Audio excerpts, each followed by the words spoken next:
This is Danielle, and today I'm going to show you how to make a native watch app for the Apple Watch, and it's going to be a tennis score tracking app. So we've got Xcode open, it's Xcode 7 beta, and we're going to go ahead and create a new Xcode project.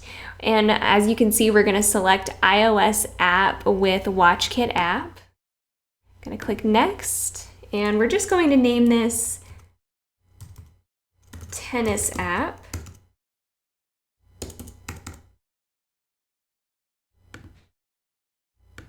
Click next and click create. And we're going to go ahead and expand our two WatchKit drop downs here. As you can see up above, it shows us our that we have the option to create an iOS app for iPhone, but we're going to just be focusing on the WatchKit component today. And we're going to go to our interface controller.swift.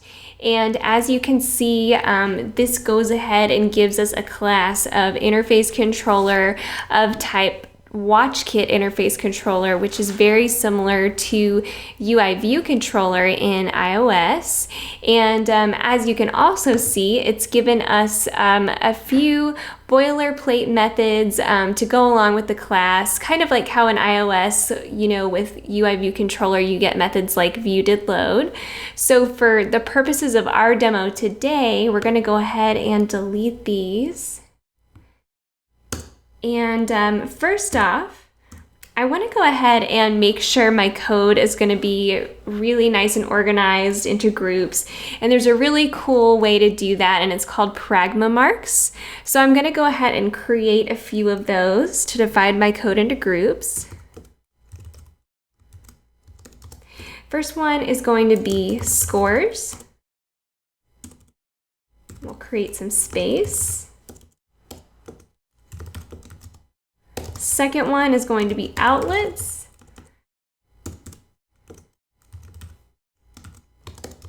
And our third one is going to be actions. So now we have three nice organized groups to separate our code into. So I'm going to start off in scores. And since we're tracking the scores of two different tennis players, and let's just say for the purposes of our demo, the two players are myself and my boyfriend, Chris.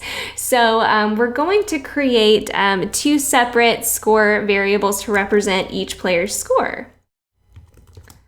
So var Chris score equals 0. I'm going to go ahead and set both of these to 0 for right now. Var Danielle score equals 0.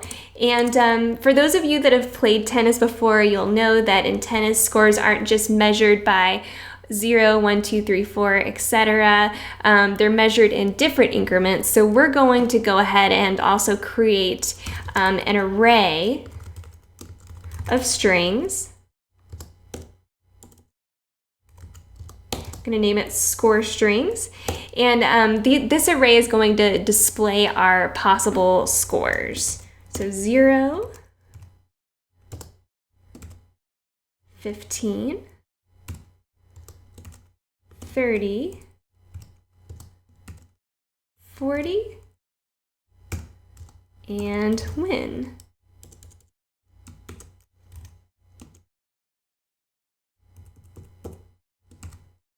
Going to go ahead and make that a string, and our array is completed. And for the purposes of our demo today, we're not going to take into consideration deuce or add in or add out. We're just going to pretend that in tennis, for the purposes of our demo, that the first player that reaches 40 wins the game.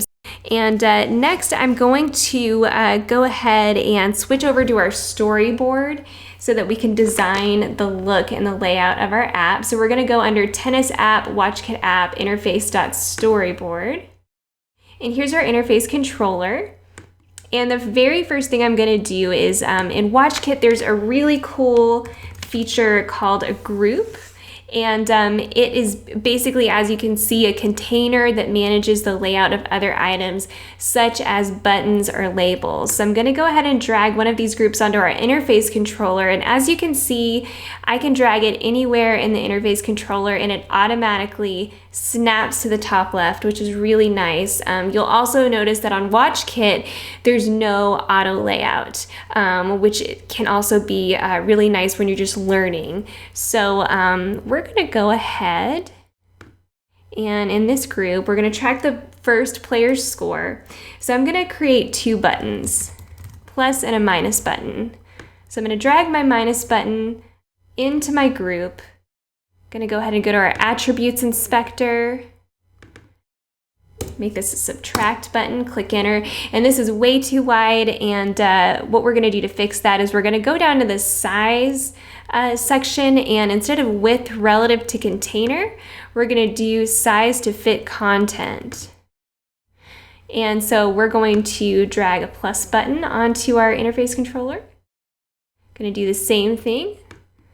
Up under title, we're gonna name this plus, and width is going to once again be size to fit content, and I want this to be on the right side, so I am going to go ahead and under position, instead of left, I'm going to select right. And next I'm going to create a label that's actually going to display our score. Okay, I'm going to drag that onto our interface controller, right in the middle there. And I want to go ahead and center this under the position section, both vertically and horizontally. And we're going to go ahead and just set this label to 0 right now. And it's already set size to fit content, so we're good on that. And I'm going to go ahead, and since we're tracking the scores of 2 different players, we want to be able to differentiate between the 2 players. So this block is going to represent Chris's score. So what I'm going to do is I'm going to drag another label above my container to where we can label it with his name. So in text, I'm going to put Chris. And I'm going to go ahead and click the T by font. And I'm going to set the text style to headline, just to make it a little bit bolder. And to make this group stand out a little bit against the black of the interface controller, I'm going to select the group, and I'm going to go ahead and change the background color of the group so that it stands out just a little bit more. I'm going to change that to blue. And right now we're only showing the score of 1 person, so I want to display my score as well. So I'm going to select this group, and rather than repeating everything I just did, I'm going to go ahead and click Command C, select the interface controller, Command V. So we've just duplicated our group. I want to differentiate these 2 groups from each other, so I'm going to turn this group pink. See? There we go. And I'm going to drag another label above this group, just like I did with Chris's score group. And I'm going to name it Danielle because this group represents my score. All right, and I'm going to go ahead and once again set the text to headline style. And as you can see, that just made it a little bit bolder so it stands out a little bit more. So we're done laying out the appearance of our app. So let's go back to our code. We're going to go ahead and clear out a little bit of space on our screen, and we're going to open up our assistant editor right here. And we're going to hook this, these items on our interface controller up to our code. So we're going to start off with our buttons, and these are going to go under our action section. So I'm going to control drag this subtract button under Chris's group, under actions. I'm going to select action up here, and I'm going to name this did tap Chris subtract button. Okay. So we've got that hooked up. We're going to do the same thing with Chris's plus button. Control drag. Make that an action. Did tap Chris plus button. Once again, we're going to open up my group down here, the Danielle group. I'm going to click on the subtract button, control drag under actions. I'm going to make this an action. and we're gonna name it did tap Danielle subtract button. We're going to do the same thing with the plus button once again.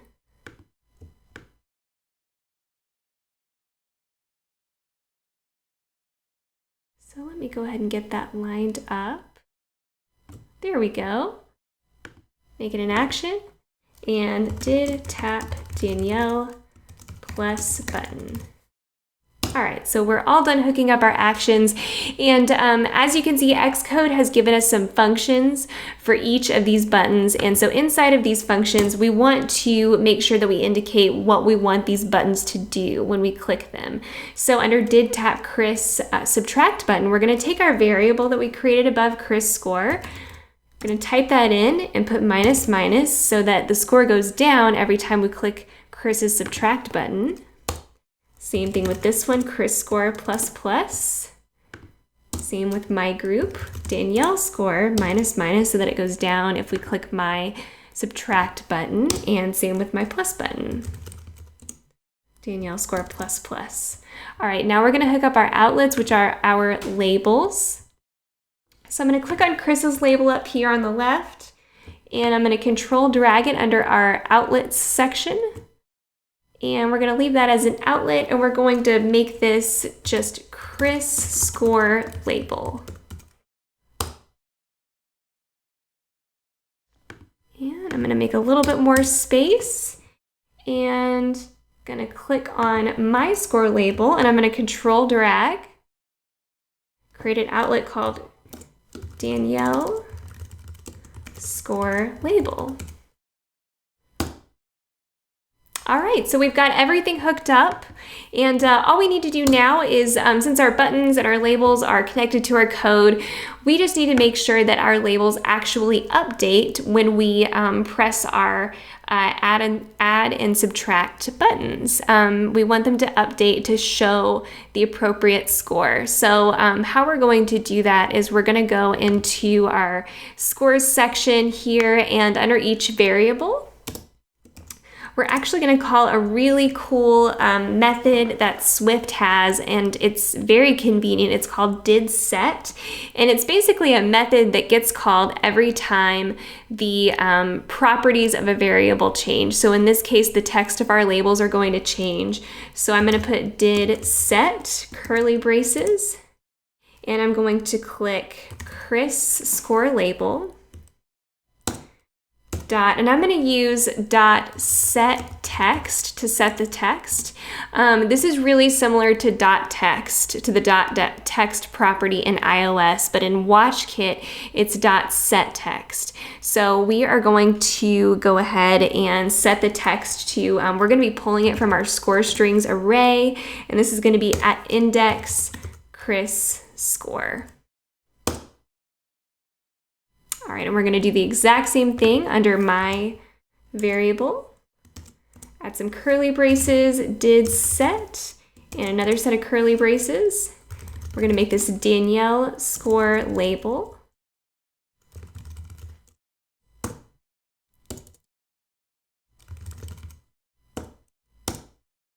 Again, set text. I'm going to be pulling from our score strings array at index Danielle score. All right, so everything should hypothetically be working. We've got our buttons and labels hooked up. We've got our labels updating their text every time we click our plus or minus buttons. So let's go ahead and run our app and just see what happens. We'll see if we get any crashes, and spoiler alert, there will be a crash. One thing that you need to remember before you run your WatchKit app, you need to make sure that you've got the correct scheme selected before you hit run. So we're going to go up here where it says Tennis app, Tennis WatchKit app, and we're going to make sure that we've got iPhone 6 plus Apple Watch 38mm selected, because that's the scheme that I would like to run this on in the simulator. So that is all set and ready to go, and we're going to go ahead and hit run. All right, and we're gonna check out our watch simulator here. It looks good. We're gonna go ahead and get rid of the iPhone simulator since that's not what we're focusing on today. It looks good. It looks just how we designed it, and we're gonna go ahead and click our plus and minus buttons just to make sure that our labels update as they're supposed to. So let's start with Chris's score block here. Okay, 15, 30, 40. It looks good so far. Win. And what would happen if I just accidentally, if I was playing tennis and tracking my score and I accidentally clicked the plus button one too many times? So let's go ahead and try that and just see what our app does. Okay, so we immediately get a crash. This would have also happened if I had clicked the subtract button one too many times as well. The reason is because we're going out of range of our array. So in our array, there's no higher value than 40 or win, and there's no lower value than 0. So if we try to go above or below that, our app isn't going to know what number to return or what string to return on its label. So we need to go ahead and just implement a safety method to make sure that our app isn't going to crash if we accidentally push the plus or minus buttons one too many times. So we're going to go ahead and stop this. So under our scores section, I'm going to go ahead and implement a safety method to keep our app from crashing. I'm going to create a function and I'm going to name it safe score, open parentheses. This is going to take in a parameter of score of type int, and it's going to return an integer. All right, so underneath this function, inside the curly braces, I'm going to go ahead and put return score for right now. This isn't going to do anything special, but we're gonna, above this, we're gonna create an if statement. If score is less than 0, curly braces, we're going to return 0. And we need to make sure that we define a maximum value that our score can't exceed so that our score doesn't go too high and go out of range of our array. So to do that, I'm going to define a maximum value. So I'm going to name it let maximum score equal score strings dot count, so the count of our array minus 1. And we're going to create another if statement. If score exceeds maximum score, return. We're just going to return maximum score. We're not going to try to go higher because that would put us out of range of our array and that would cause our app to crash. So now that we've got our little safety function implemented, we have one more thing left to do. We need to go ahead and just update our set text properties down here for updating our score labels. So on Chris score label right here, we want to make sure that we're using, we've got right here, we've got index Chris score.